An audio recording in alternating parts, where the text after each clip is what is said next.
Dr. Victoria Greaves, ARC Indigenous Research Fellow at the University of Sydney. I have an adjunct appointment. My childhood ambition, from an early age I had a great interest in history, though I wouldn't have called it that at the time. I really started to question the environment in which I lived and the positioning of myself and my mother, who worked on sheep stations in Western New South Wales as a domestic worker. My mother was very shamed and silent about her Aboriginality, but one thing I could not confide in her was how I was racially vilified when I went to school on the school bus in a town called Cootamundra, where there was an Aboriginal girls' home. And while I was made to feel quite different to my white classmates through jokes and racial vilification, so-called jokes, I knew that I was also not in the position of the Aboriginal girls in the home. I was different to them, and I was very confused about my identity. And being a child who read a lot and thought a lot, I started on a journey to discover who I really was. And like a lot of people from my community, I ended up being engaged as in an undergraduate degree as a part of that journey. And I graduated the first Aboriginal person with Honours Class 1 in New South Wales, and went on to enrol in a PhD at that time. And I found that I was racially vilified by my supervisor. I had a difficult relationship with her, but one of the things that I did as a young person was to always see myself as the problem, and so I just tried harder all the time, not really understanding why the relationship wasn't working.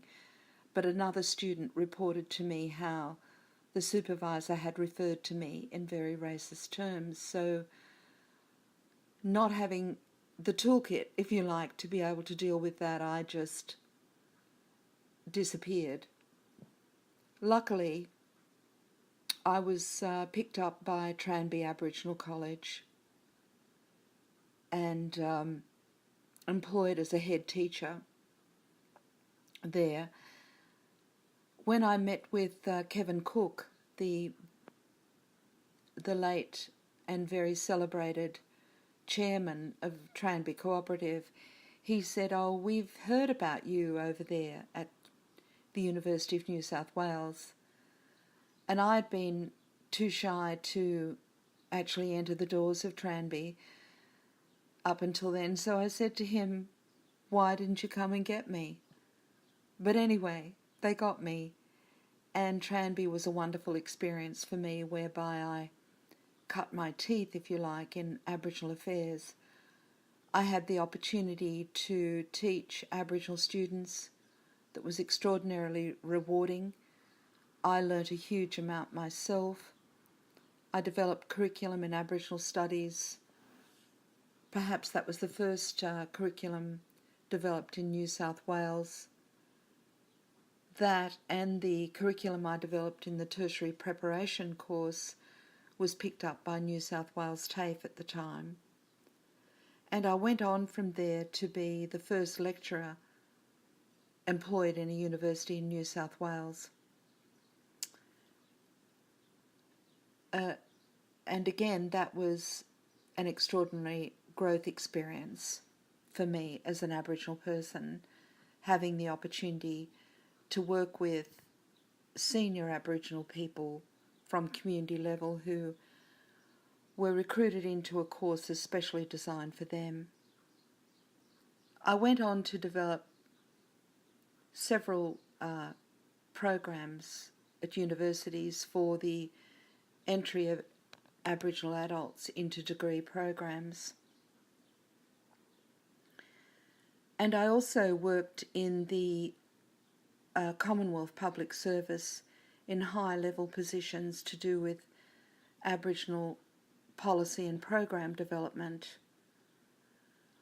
That was, when I look back now, wholly unsatisfying, because even though you might put in a huge amount of effort into this, it was hard to see how we were getting any traction as a people.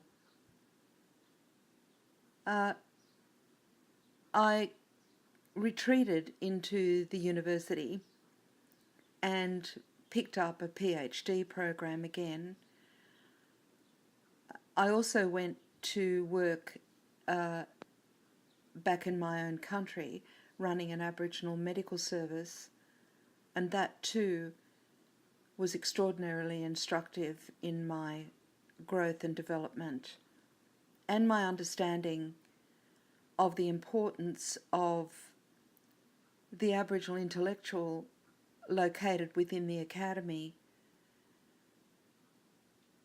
who can research and write about issues that can potentially make an impact on the way things develop for Aboriginal people. I got a PhD awarded to me in 2010 from Macquarie University, and for that PhD program I'd written a thesis about my own family history and the importance of Aboriginal family histories within Australian history development altogether.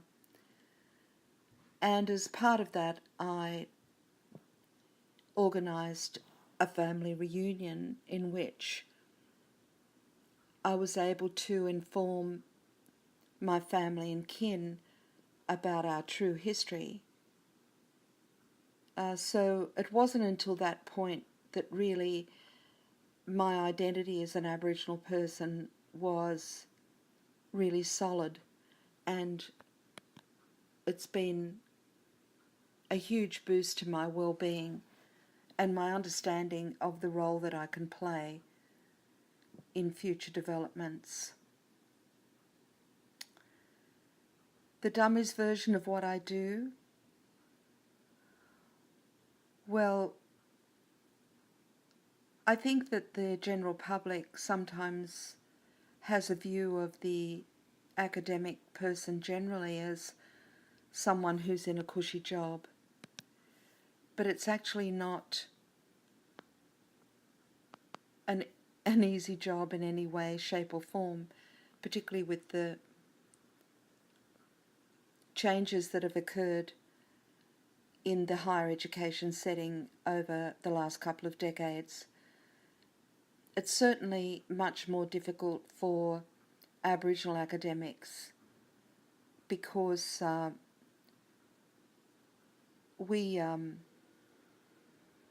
have to have particular skills for this job, and one of them is to be a cultural broker. That is, I've come to understand that each of us is really a representative for our people.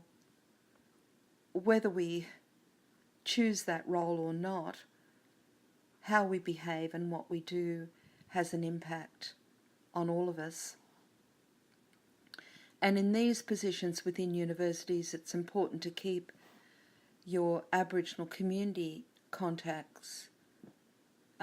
You're responsible to your family, kin and community, and you also need to be able to communicate effectively within the academy, with your colleagues and with the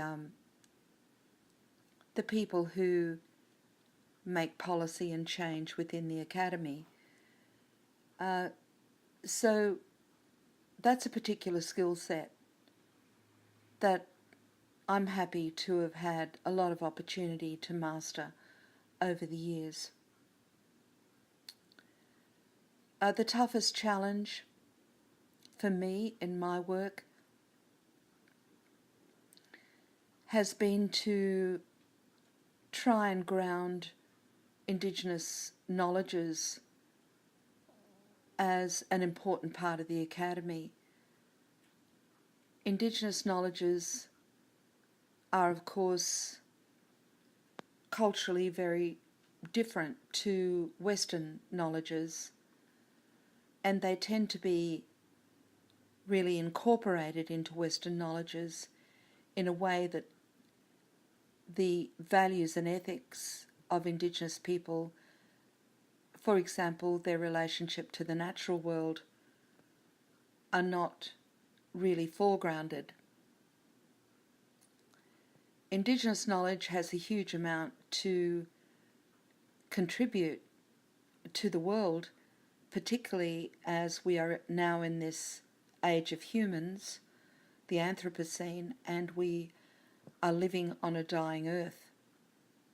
Aboriginal people have survived on this continent for thousands and thousands of years, even during the hardships of at least one ice age. And Aboriginal people know how to manage this country.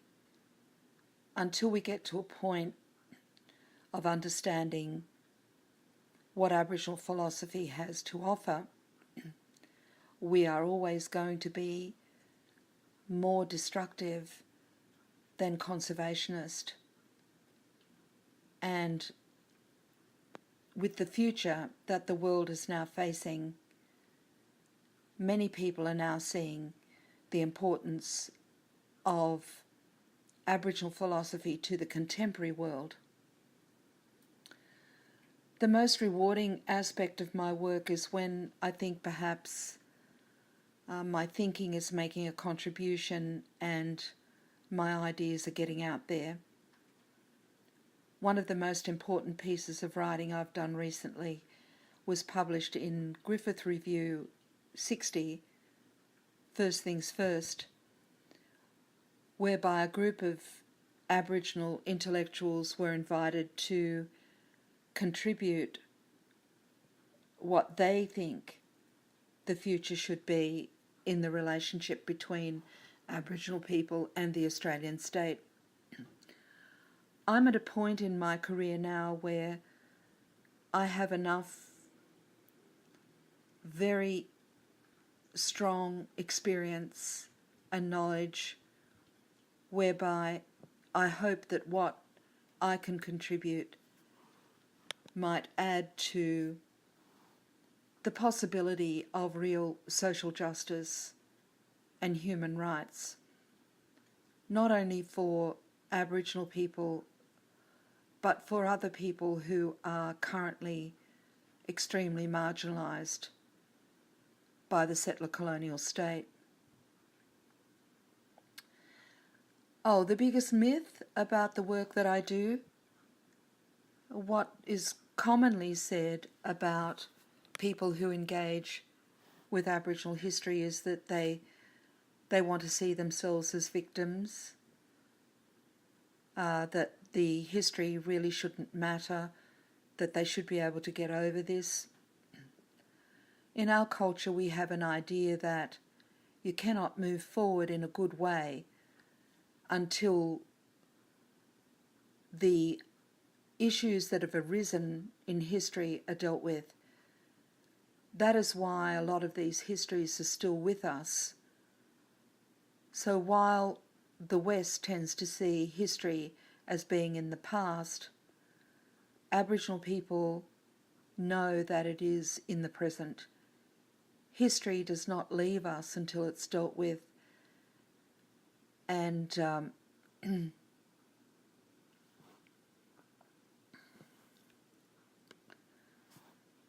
and so it's important to put these things to rest. We live history. in the present. How do I handle stress? Well, I must say I haven't always handled it very well. I'm a very driven individual, and I tend to burn the candle at both ends. And you could call me a workaholic, but cultural ways of being that I've been able to engage with, to get back to make the time for, really assist me. So being on country, being with family and kin, having downtime, most important, mindfulness, meditation,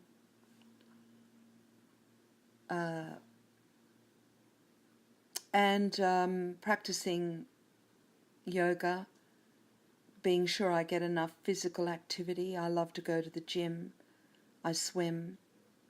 All of those things help me a great deal to handle the stresses and strains of my work.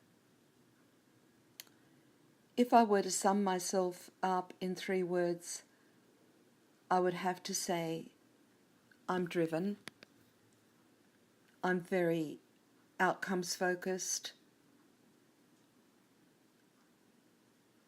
I'm also a very caring individual, I think. I love to foster my family and personal relationships. I love to entertain. And I have a great appreciation of nature.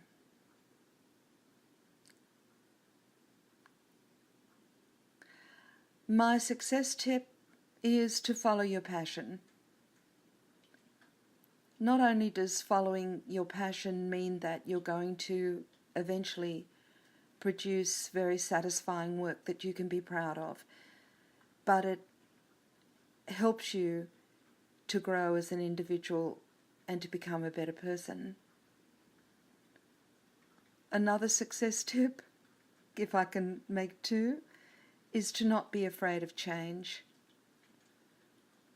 Change is a given, and we need to learn ways to accept that and deal with it and retain our serenity. Well, my dream is for Australia to become a new sovereign republic based on Indigenous sovereignty in this country and incorporating Indigenous values and ethics into a new constitution. We really need to be rid of the doctrine of settlement, terra nullius, and we need a new constitution. Many Australians seek a republic in order to sever our ties with Britain, but a new republic could also serve the purpose of incorporating human rights and social justice for all Australians and a truly shared sovereignty with Indigenous people. Thank you so much.